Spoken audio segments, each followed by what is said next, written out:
Senhores, muito obrigado pela presença de todos. Estou numa situação difícil, presidente Carlos Ivan, porque nós temos 2 lugares na mesa e tanta gente para estar aqui, de modo que eu, surpreendentemente, eu vou chamar, em primeiro lugar, um pernambucano para estar aqui, o ministro Og, do STJ.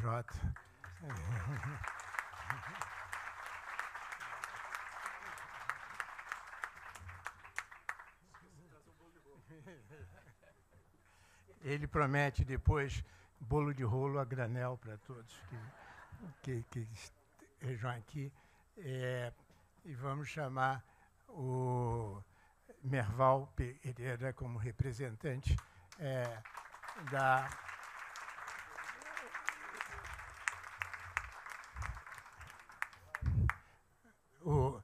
O Merval, ele concretiza o voto a favor da liberdade de imprensa do Aires Brito. Então, aí, eu acho que isso aqui...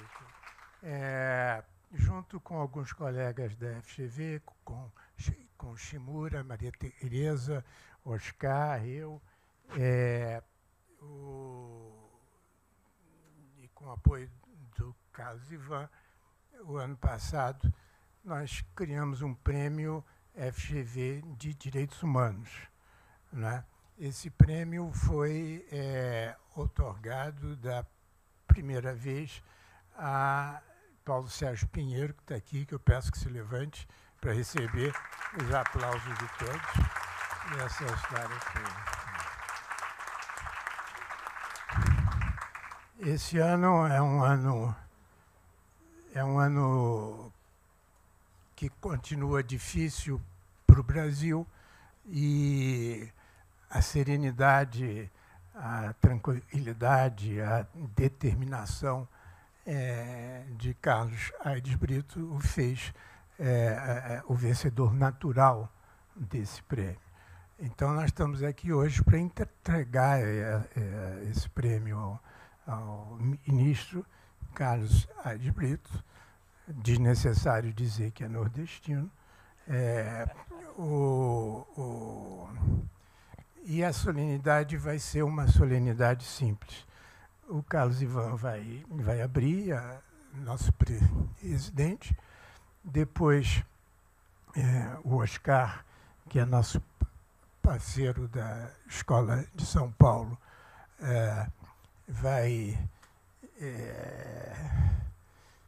você vai justificar, porque ele é isso, a ideia é essa. Essa expressão técnica. Vai dizer por quê e tudo. Depois nós vamos ouvir o ministro Aires Brito, que nesse momento é importante para nós todos.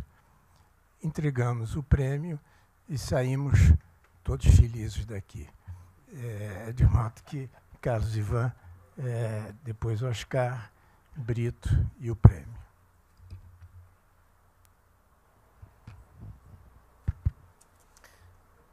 Bom dia a todos. É uma honra para mim estar aqui hoje, representando a Fundação Getúlio Vargas.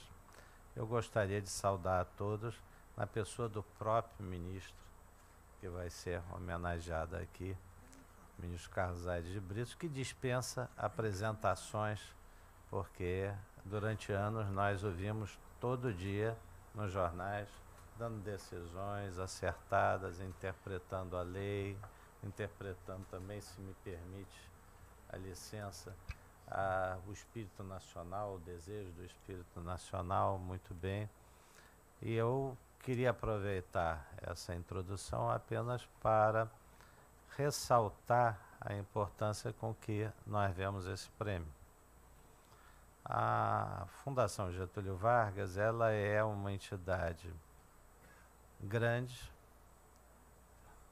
polivalente, ela opera em vários azimuths, mas ela tem uma única missão, muito clara: é estimular o desenvolvimento nacional.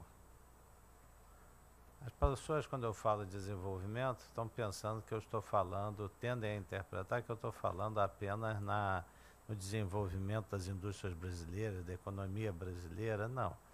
Nós queremos estimular o desenvolvimento numa acepção mais ampla da palavra. É o desenvolvimento sociológico, o desenvolvimento jurídico das instituições, o econômico também, tá certo? Todas essas coisas interagem. É o desenvolvimento do nosso país.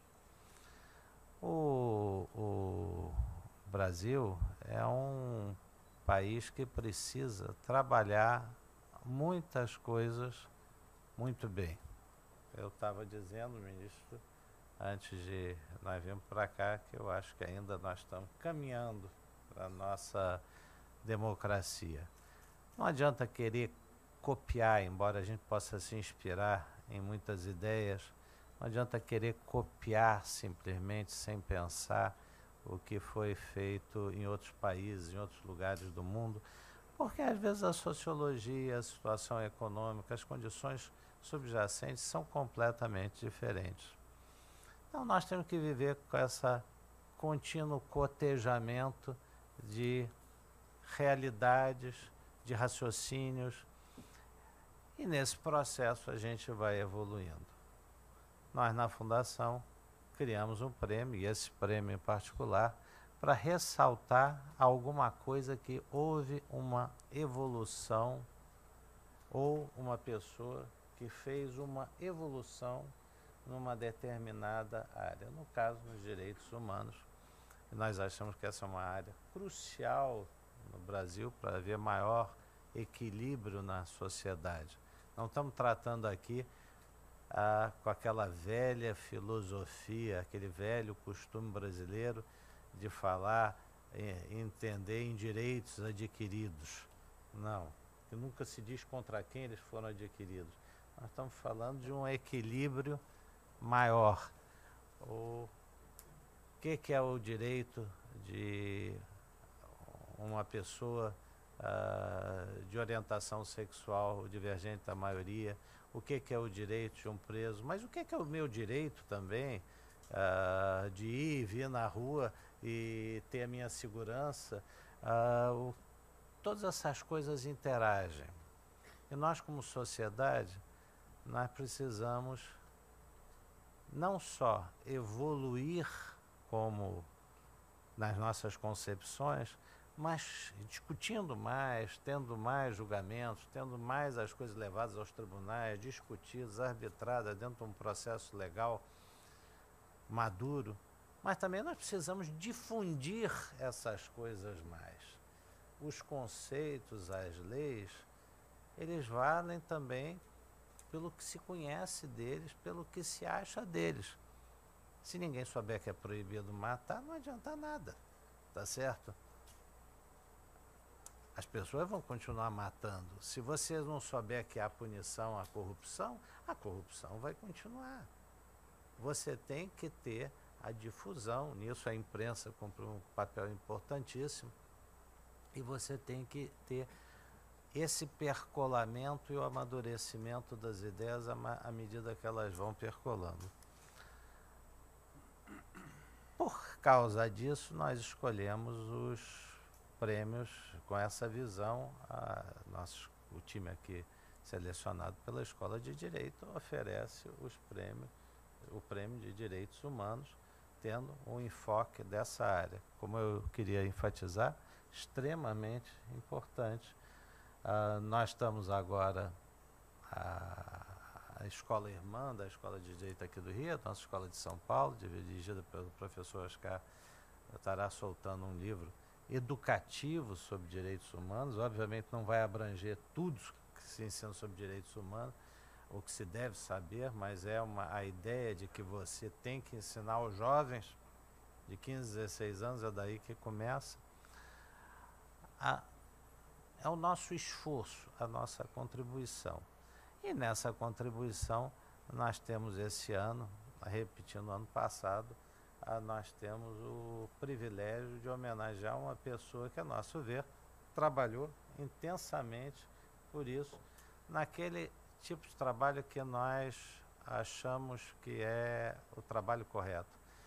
Não são as coisas rompantes, são as coisas pensadas, constantes, dentro de um processo de construção e tendo uma visão.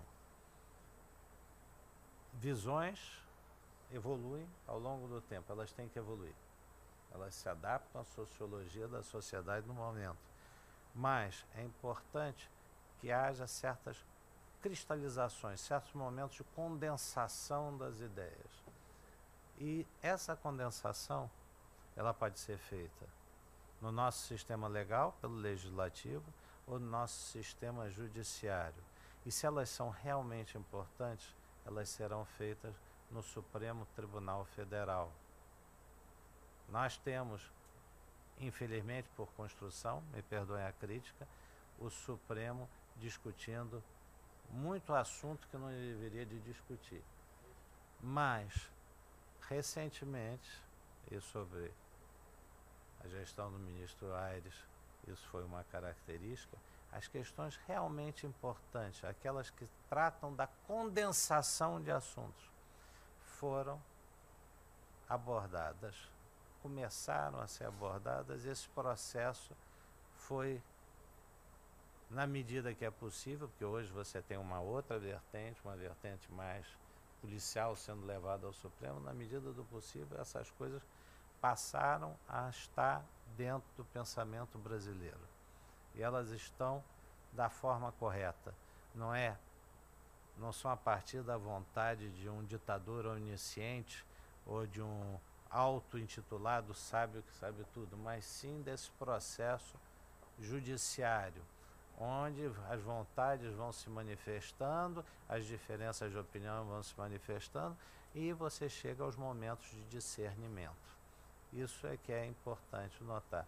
Nesse particular, ministro, a homenagem é por ter empurrado esse processo, tá certo?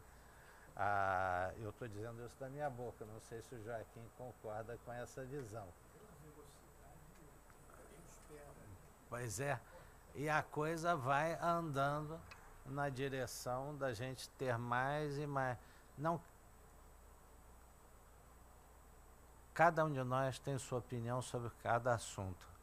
Às vezes eu tenho duas opiniões sobre um mesmo assunto, tá certo? Eu aprendi isso com o Churchill falando de Lord Keynes, tá certo? Dizia, quando chamavam dois economistas, ele tinha sempre 3 opiniões, e 2 de Lord Keynes, tá certo? Então, é importante haver essa condensação e essa coisa. Queria lhe parabenizar, fico impressionado que o senhor carrega a Constituição debaixo do braço o tempo todo. Não é a primeira vez que eu lhe vejo com a Constituição debaixo do braço, a última vez que o senhor esteve aqui também estava com a Constituição debaixo do braço, e era isso que nós precisávamos mais, carregar a Constituição debaixo do braço e ler e discutir a própria Constituição. Então, eu agradeço e devolvo a palavra ao professor Joaquim Falcão. Muito obrigado.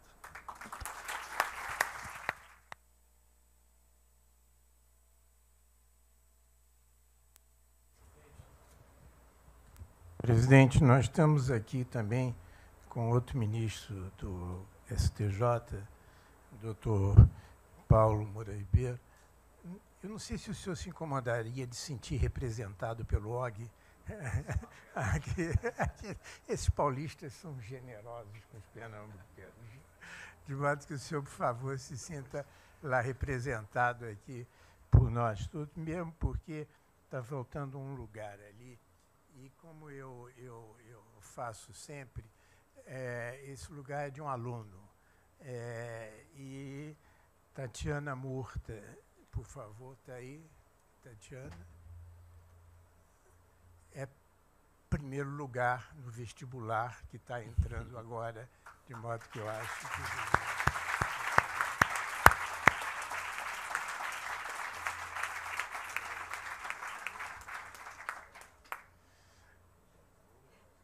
Oscar.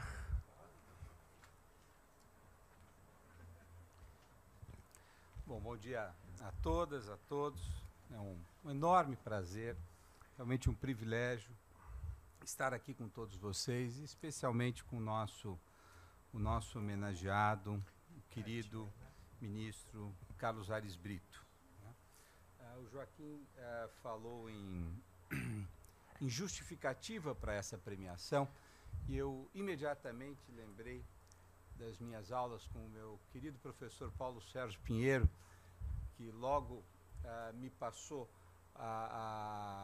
um livrinho do Thomas Jefferson, né?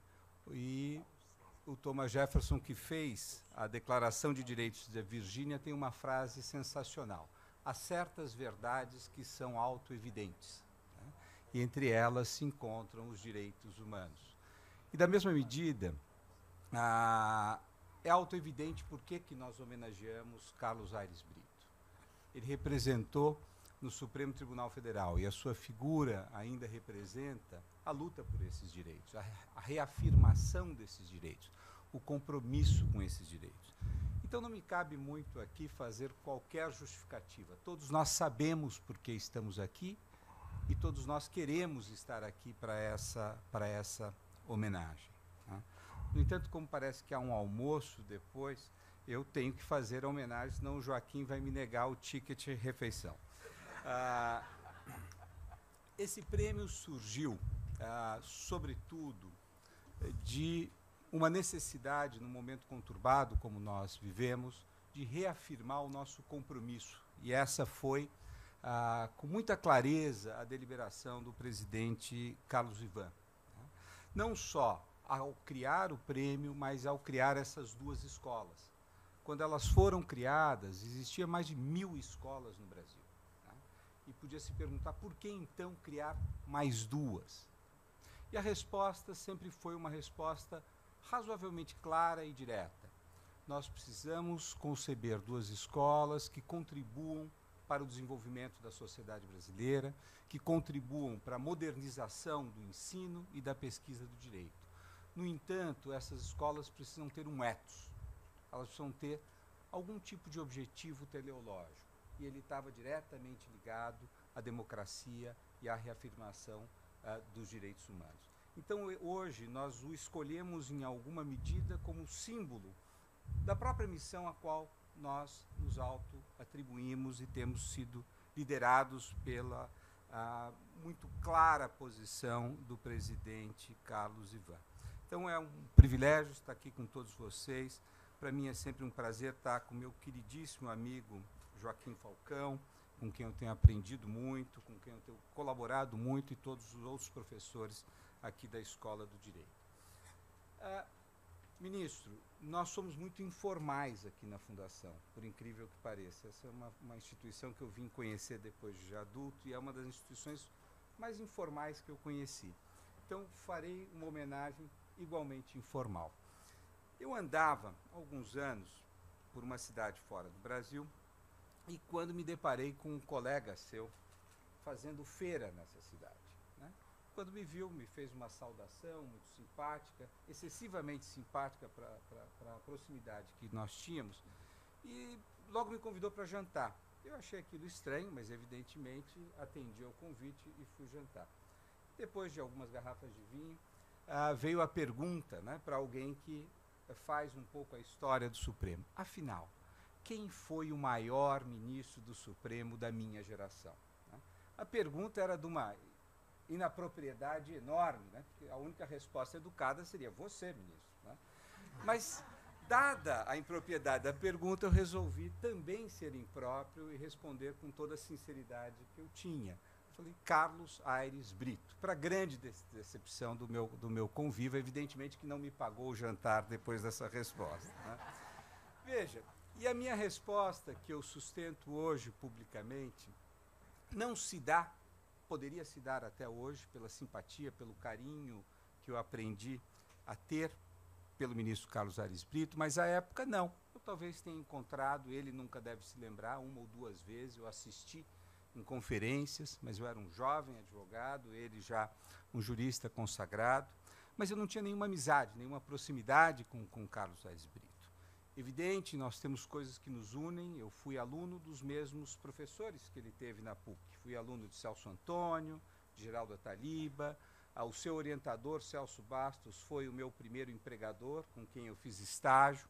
E eu me lembro daquela figura muito alegre que, eventualmente, aterrissava na Rua Tabatinguera, no Instituto Brasileiro de Direito Constitucional, ou nos congressos de Direito Constitucional ao redor do Brasil. Há uma outra pessoa em comum, a professora Leda da Mota, que era professora da PUC, e me dizia: ele é diferente dos outros, ele tem uma alma maior do que os outros. Né? Então, eu tinha uma simpatia, um carinho um pouco por via de outras pessoas, mas não conhecia. A minha resposta se dava por uma razão muito clara.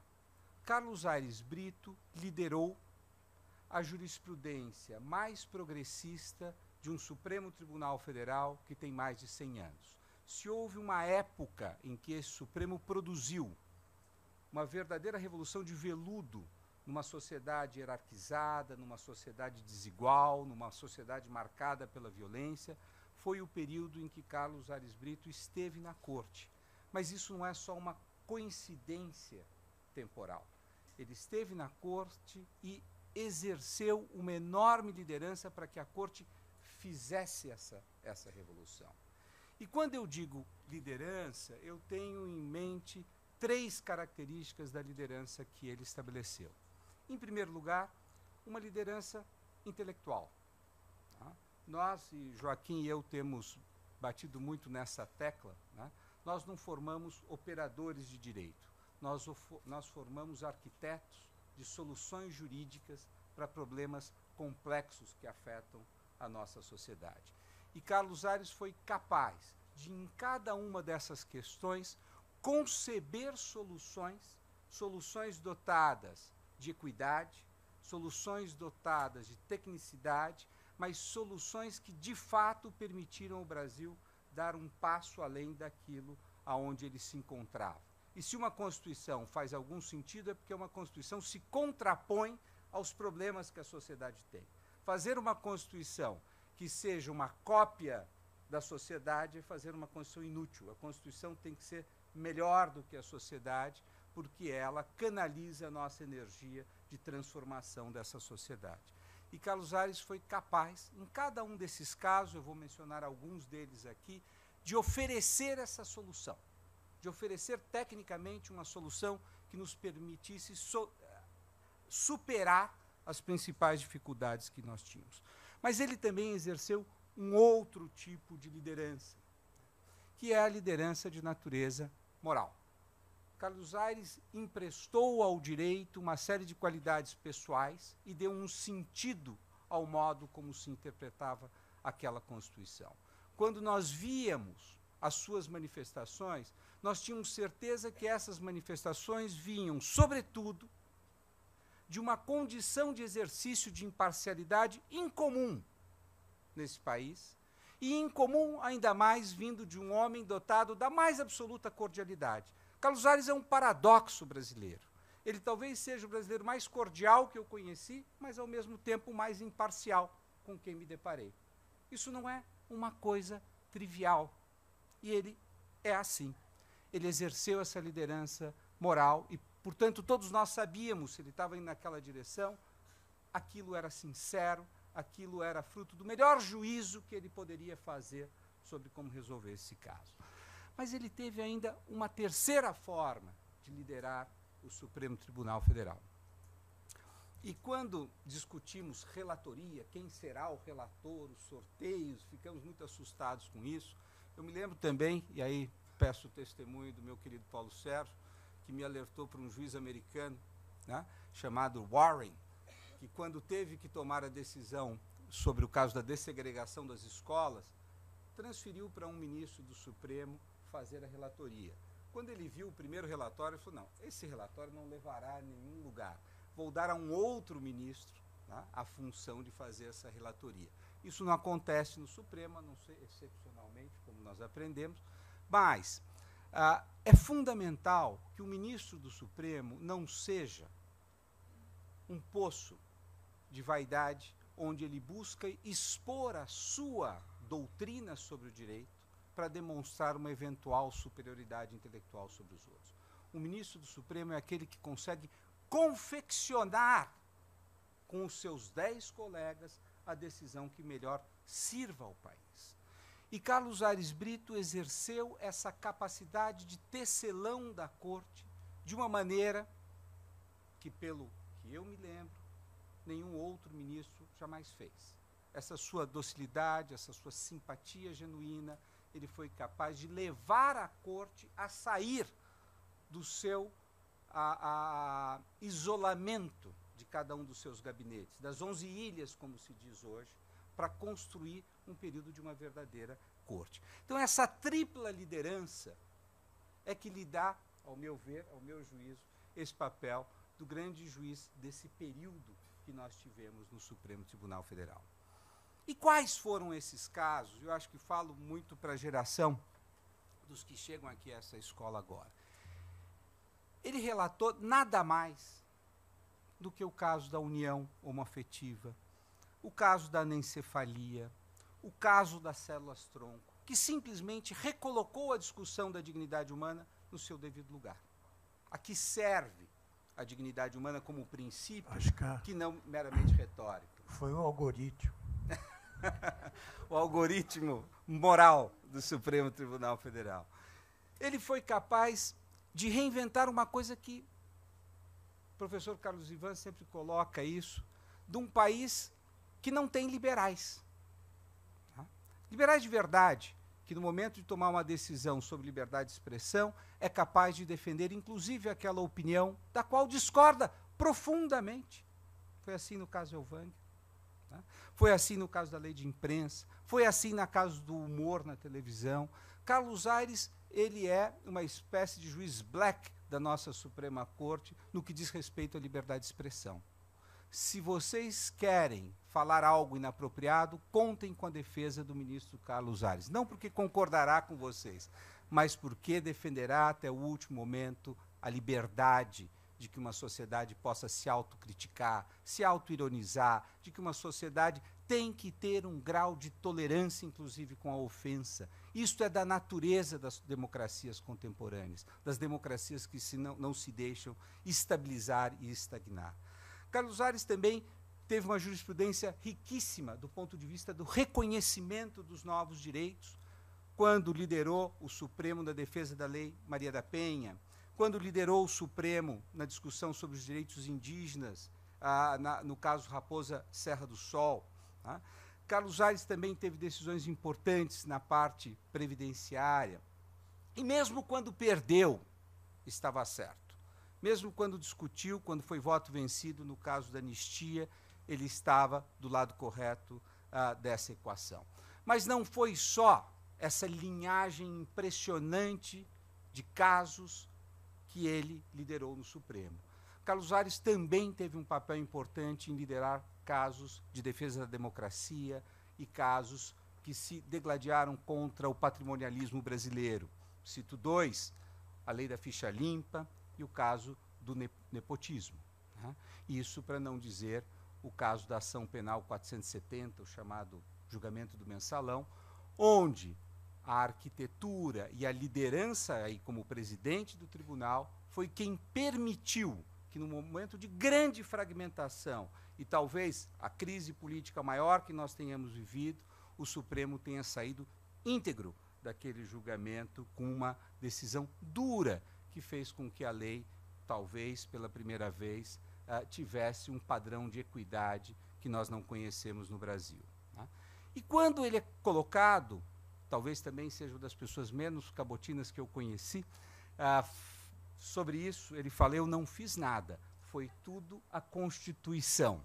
Eu não acredito em juízes ativistas. Ativista é a Constituição. Eu só fiz o meu melhor.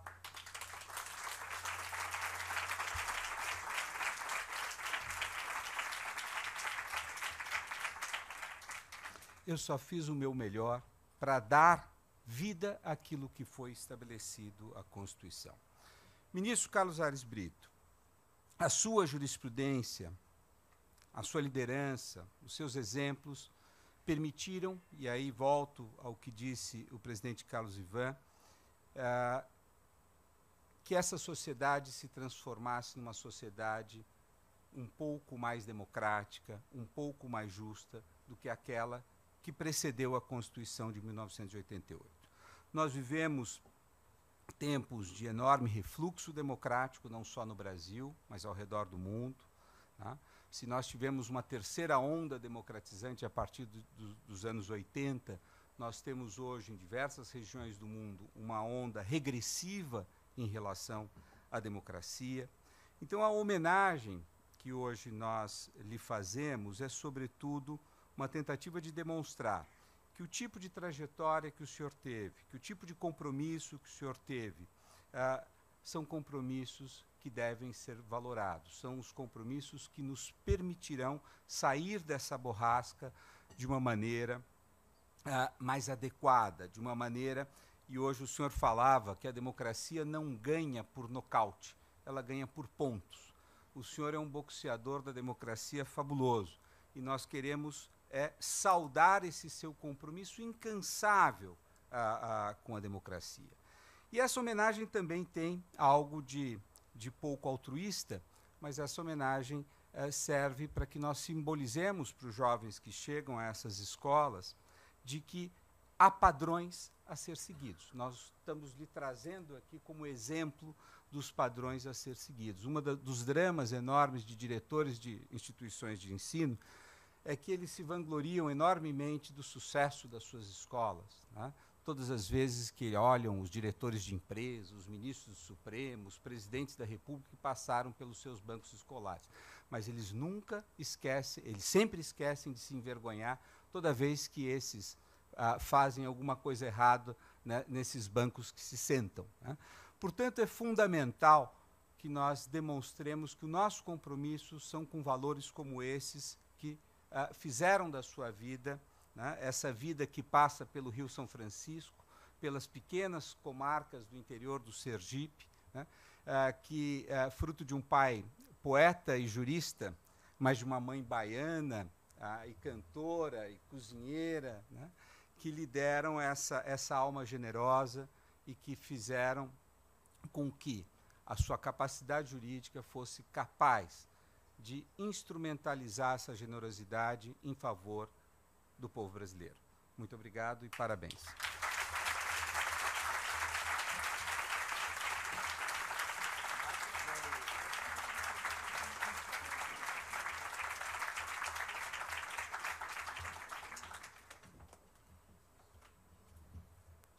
Vou passar a palavra agora ao ministro Aires Brito.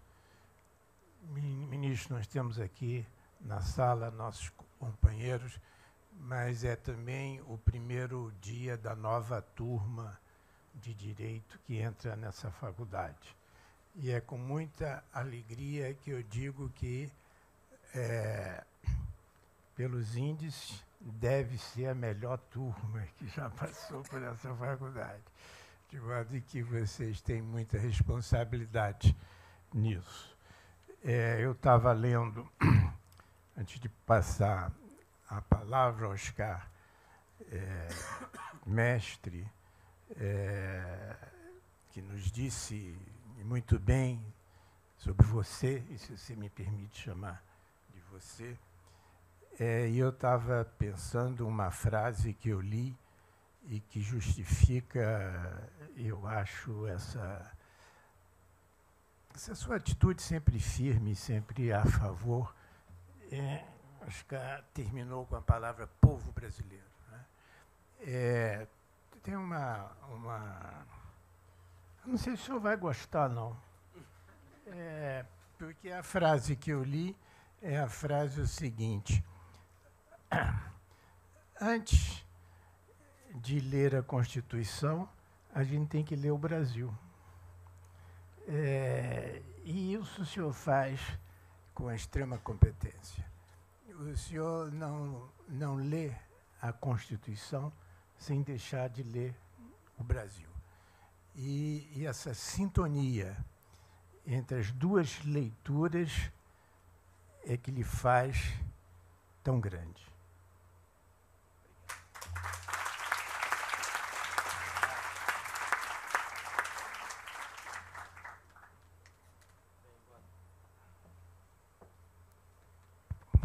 Boa tarde a todos. Fica difícil falar assim, com equilíbrio, com desembaraço, depois de tantos elogios, né?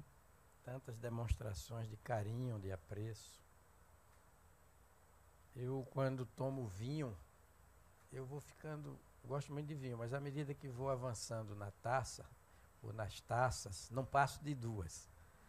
Eu vou ficando murcho, assim, não fico eufórico. E quando me fazem elogio, eu experimento um embaraço, um tranco aqui nas minhas engrenagens mentais, que já não falo com facilidade.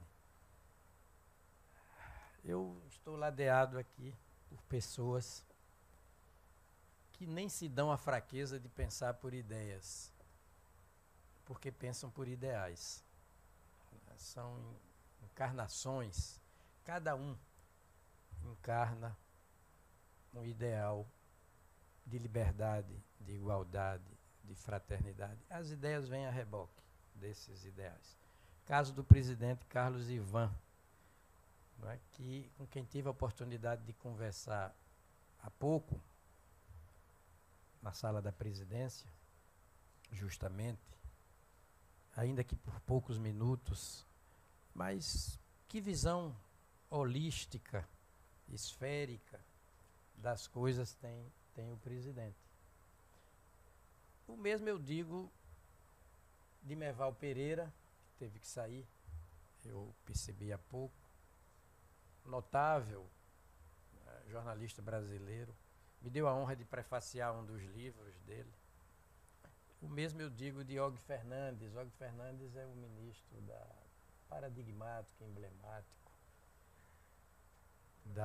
do Superior Tribunal de Justiça, que também me deu a honra de fazer a apresentação do último livro dele, ainda inédito, está por publicar. É um sedutor quando conversa, um homem totalmente do bem, com essa visão igualmente esférica das coisas. Eu digo esférica porque quem vê esfericamente as coisas, vê as coisas por todos os ângulos, sabido que numa esfera, numa circunferência, estão todos os ângulos, né? Joaquim Falcão é um guru para mim, né? É um arquétipo do pensamento claro, da análise científica precisa, da sensibilidade nordestina, a flor da pele, e do visual também feérico das coisas, como um sol a pino do nosso Nordeste, de Pernambuco, de Sergipe, e por aí vai. Quando eu estava para assumir a presidência do Supremo, fui visitado por Joaquim, que me deu o melhor dos conselhos. Disse: Carlos, presidente de tribunal, notadamente do Supremo, é muito empoderado. E fez uma pausa didática, uma reticência muito significativa, instigante, e arrematou. Cada presidente de tribunal põe para julgamento os processos da preferência dele. Ele é que faz essa seleção. Portanto, você tome muito cuidado com as pautas de julgamento do Supremo. Selecione o que há de melhor, de essencial, de transformador, de civilizado, democrático, humanístico. Estou reproduzindo palavras dele para a sociedade brasileira. Olhem que conselho esse homem me deu. Agora, ele é testemunha de que eu não apenas ouvi, eu internalizei e pratiquei essa diretriz, esse conselho lapidar de Joaquim Falcão. A ponto de, já nos primeiros meses da minha presidência no Supremo, o ministro Marco Aurélio, num desabafo razoável, justificável, mas em tom de crítica, embora muito meu amigo, como eu admiro o ministro Marco Aurélio, mas ele fez uma crítica que, no fundo, eu recebi como um grande elogio. Ele reclamou aos jornalistas, dizendo assim: sob a presidência do ministro Aires Brito, cada semana é um final de Copa do Mundo. Está o acirramento das discussões em torno de temas candentes, né? Merval retornou, e eu estava falando, Merval, que você tem também essa visão holística, panorâmica, esférica das coisas, e escreve primorosamente bem, e me deu a honra muito grande de prefaciar um dos livros dele. Nossos nomes estão atrelados aí, para muito gosto meu, viu? Eu só saí porque o presidente Temer acabou de anunciar um decreto sobre greve de corporações militares e aí tive que... Perfeito. O tino, o feeling do jornalista, né, se manifesta sobretudo nessas horas. Bem, mas eu estendo minha saudação também, já fiz a todo o público, né? Peço que cada uma das pessoas aqui se sinta nominalmente citada e também carinhosamente, fisicamente abraçada, cada um dos senhores. Paulo Moura Ribeiro, ministro do STJ, meu querido colega de pós-graduação na PUC de São Paulo, é a gentileza, o carinho, a doçura em pessoa, e aqui também tão generosamente, não é, tão carinhosamente me homenageia com a sua presença, Paulo. Também saúdo a jovem, não é, Tatiana Murta, não é, que está sendo homenageada aqui pelo seu exponencial desempenho aí no concurso vestibular, a revelar, portanto, de logo, né, de plano, tão jovem, uma grande vocação para o direito.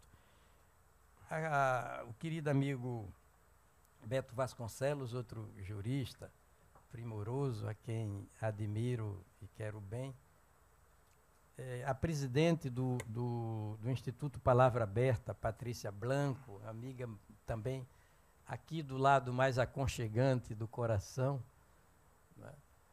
Patrícia bem sabe que a liberdade de expressão é a maior expressão da liberdade, né? E o Brasil dos nossos dias ostenta, né, esse tônus de civilidade, na medida em que nesse Brasil não se pode impedir a imprensa de falar primeiro sobre as coisas, nem o judiciário de falar por último, né?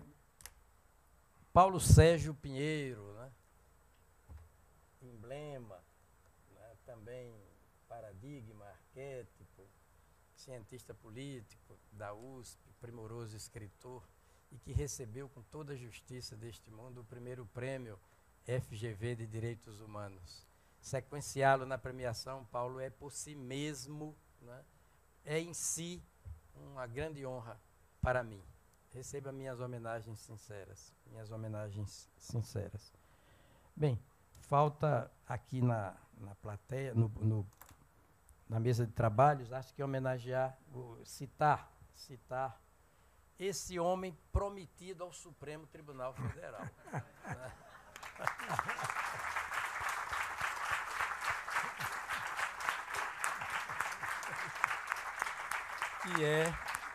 que é Oscar Vilhena, né? Tão fácilzinho ali pertinho em São Paulo, né? Dizer, olha, é o Oscar. Vai lá. Vai lá. Ele concilia, né, na devida, na precisa medida, leveza e firmeza. Os dois conteúdos por excelência desse continente virtuoso, desse continente que é a assertividade.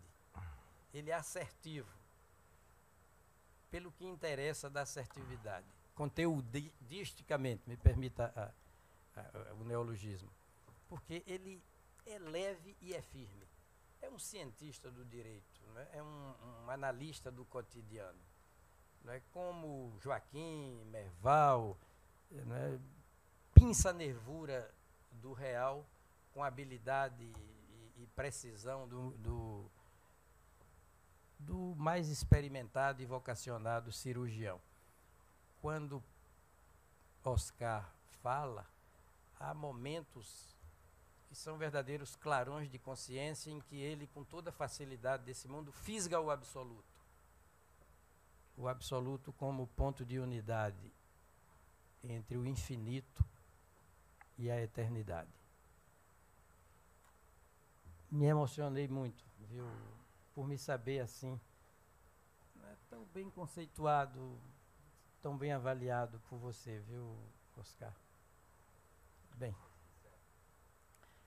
eu vou dizer algumas palavras, espero não me demorar muito, porque meio-dia, já passou de meio-dia, e eu sei que estômagos vazios têm o mais curto dos pavios.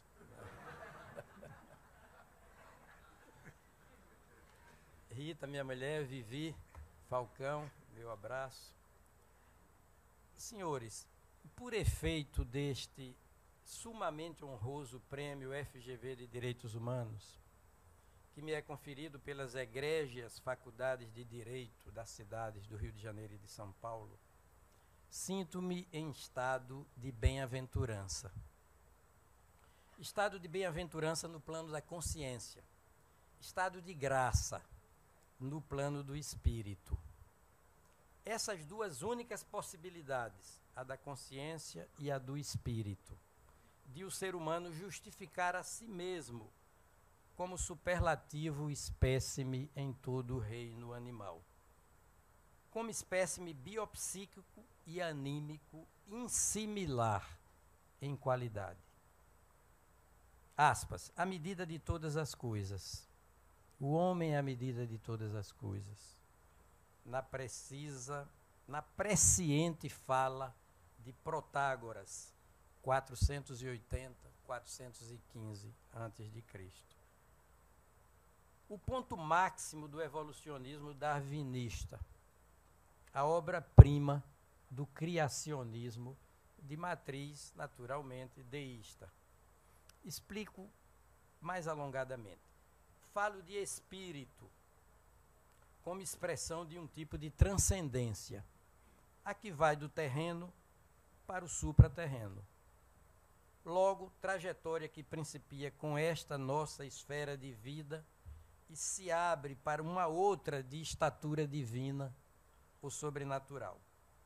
De outra banda, falo de consciência, como expressão de um peculiaríssimo tipo de transcendência, a que vai do indivíduo para o indivíduo mesmo. Por isso que é ortodoxamente chamada de imanência. Hans Kelsen assim o diz. Noutro dizer ainda, refiro-me a essa heterodoxa tipologia de transcendência, a segunda, para dar conta do que há de periférico e também do que há de central em cada pessoa humana como ser exclusivamente terráqueo.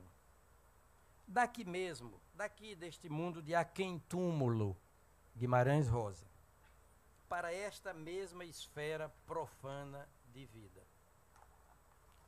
Dando-se que o periférico é o locus do que há de desvalor ou intrinsecamente desvirtuoso em nós. Como por amostragem, a inveja, o ciúme, o rancor, a mágoa, a maledicência, a competição predatória, a aleivosia, o narcisismo, Narciso acha feio o que não é espelho, a prepotência, o divisionismo sectário, o fechamento de todas as portas do diálogo,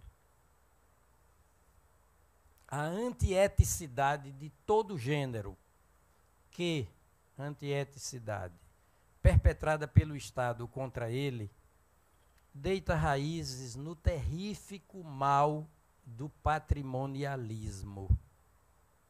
Esse ovo da serpente, de toda corrupção enquadrilhada ou de colarinho branco. Chave de ignição do desperdício de bens, valores e dinheiros públicos. Ainda estou a falar do terrífico vício multissecular do patrimonialismo. Ovário e útero, do corporativismo de todos os matizes. Desvalores tantos e tão nocivos que mal disfarçam um tipo de desassossego dos seus praticantes, que reverbera derruidoramente na psicologia e na carne do organismo social por inteiro. Já o central, ou preciso ponto de centralidade individual, humano, ponto humano, bem, esse é o meritório por si mesmo, ou o benfazejo por definição, na medida em que se faz o central em nós, do mais aconchegante habitat dos valores, sede dos valores da bondade, da verdade, da justiça e da beleza, para lembrar aqueles mais representativos da clássica filosofia dos gregos. Com o necessário complemento dos valores da honestidade, da transparência e do pluralismo, tão político quanto cultural.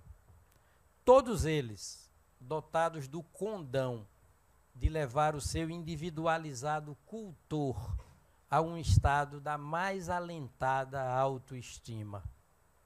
Uma coisa puxa a outra, nessa lógica sequência. Centralidade individual, autoestima no ponto, clarões de consciência que não cessam de projetar o mais holístico ou esférico visual das coisas, para que o continente e respectivos conteúdos nunca deixem de se autorreferir em congruente unidade conceitual. A vida coreografa o tempo inteiro a dança da sua própria unidade. Para que todos estes valores da mais forte compleição e mais elevada altura, ainda levem o indivíduo a experimentar crescentes ganhos de sensibilidade, compaixão, empatia, serenidade e sensatez. A desaguar assim em bloco, numa viagem de qualidade sem volta, na linha desta oracular sentença de Albert Einstein, aspas, quando a mente humana se abre para uma nova ideia, impossível retornar ao tamanho inicial. Pois bem, é na perspectiva do alcance desse intrinsecamente benfazejo estado de centralidade individual que a nossa Constituição veicula o princípio da dignidade da pessoa humana e dos direitos que a tal dignidade conferem possibilidade de concreção, densidade normativa. São os direitos individuais, sociais, políticos e fraternais, de pronto adjetivado de fundamentais. E assim adjetivado de fundamentais porque, primeiro, elementarizam a personalidade do ser humano. Sem eles, os direitos fundamentais, o indivíduo se reduziria a subindivíduo e o cidadão não passaria de subcidadão. Segundo, porque destinados àquela possibilidade de concreção do princípio igualmente fundamental da dignidade da pessoa humana, seguido de perto pelo princípio também fundamental da cidadania. Artigo 1º, inciso 2º, cidadania. Inciso 3º, dignidade da pessoa humana. Os princípios estão para o direito, assim como os valores estão para a filosofia e os bons costumes estão para a moral.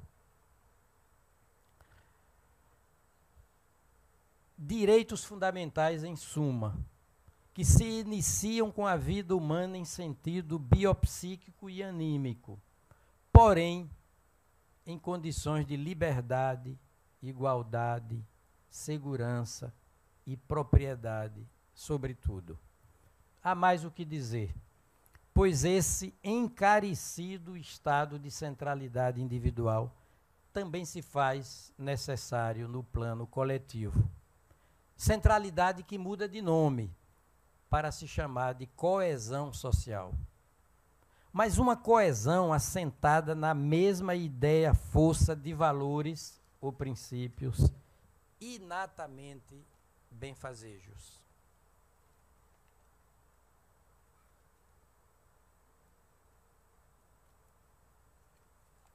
Favorecedores de cada pessoa e da sociedade por completo. Para o que entra em cena, sobe ao palco, assoma a ribalta, o regime político da democracia. Da democracia, sim, cujo principal e inigualável préstimo é o de levar a sociedade civil a porfiar naquela mesma sequência lógica da transcendência da pessoa humana de si para si, que não é senão a trajetória da periferia para o centro de nós mesmos. Começando então pela busca de tal centralidade, agora em patamar coletivo. A que se seguem as conquistas da autoestima e dos mais fortes e permanentes clarões de consciência.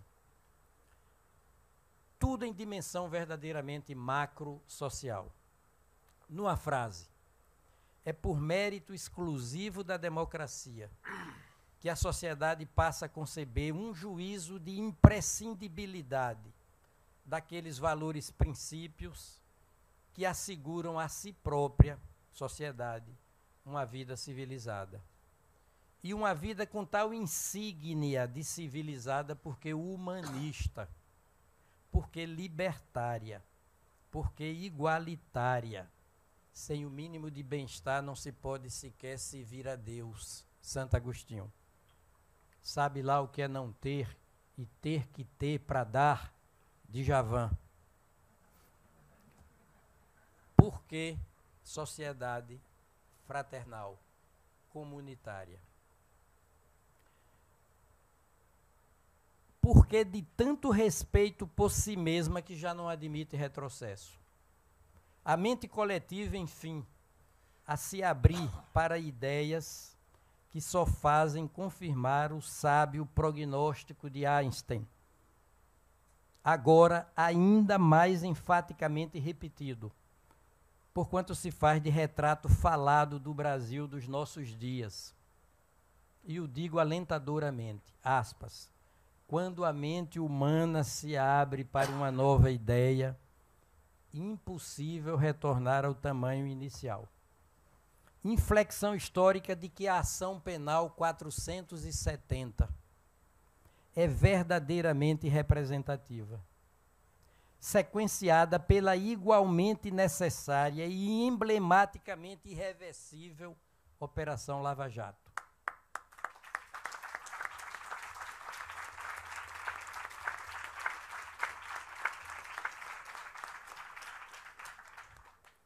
Com estas derradeiras palavras, revelo o meu prisma pessoal de concepção da vida em geral e do direito constitucional do meu Brasil em particular. Prisma pelo qual exerci o cargo de ministro do Supremo Tribunal Federal e tenho prosseguido no âmbito da minha cidadania cá de fora. Prisma ou ângulo de exame desta decisiva hora, estratégica hora nacional de fazer destino. Que ninguém se atreva, sozinho ou enturmadamente, a estancar o curso do amazônico rio da justiça, da justa e jurídica tomada penal de contas dos defraudores da inegociável honra do país.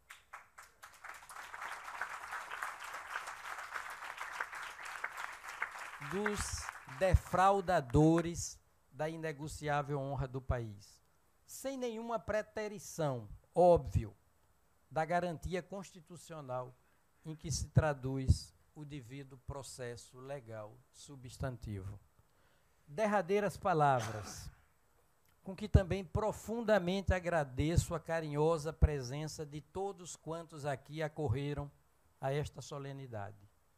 Assim como, e por modo especialíssimo, abro as comportas inteiras do meu coração para agradecer às duas notáveis faculdades que me honraram com este prêmio FGV de Direitos Humanos. Muito obrigado.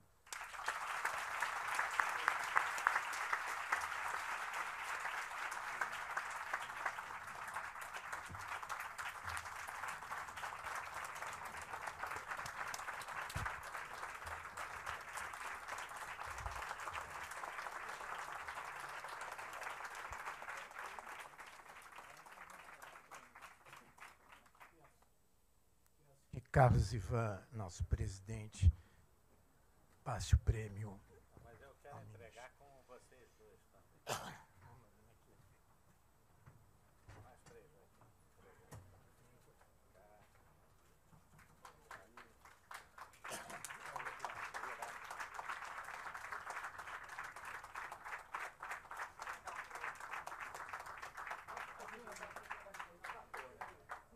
Está encerrada a sessão.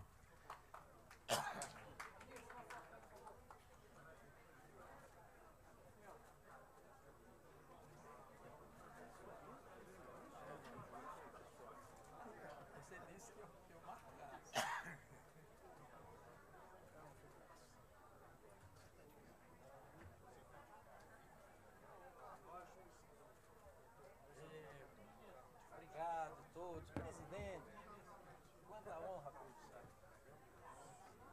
Só quero fazer uma pergunta depois.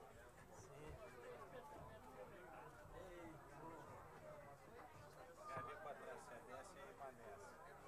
Tudo bem? Fica bom? Não entendi se era sardinista do Teatro Chardão ou se era espinosista. Eu tenho que dar doido. Eu adoro Spinoza. Pois é, eu achei que ia ser, mas... Foi ele quem disse, né? Só acredito num Deus no ponto de equilíbrio das coisas. Spinoza. E também isso é, a última análise, Heraclito. A contradição visível, a harmonia de Heráclito. Vamos, meu irmão. Prefaciando o livro que vocês viram.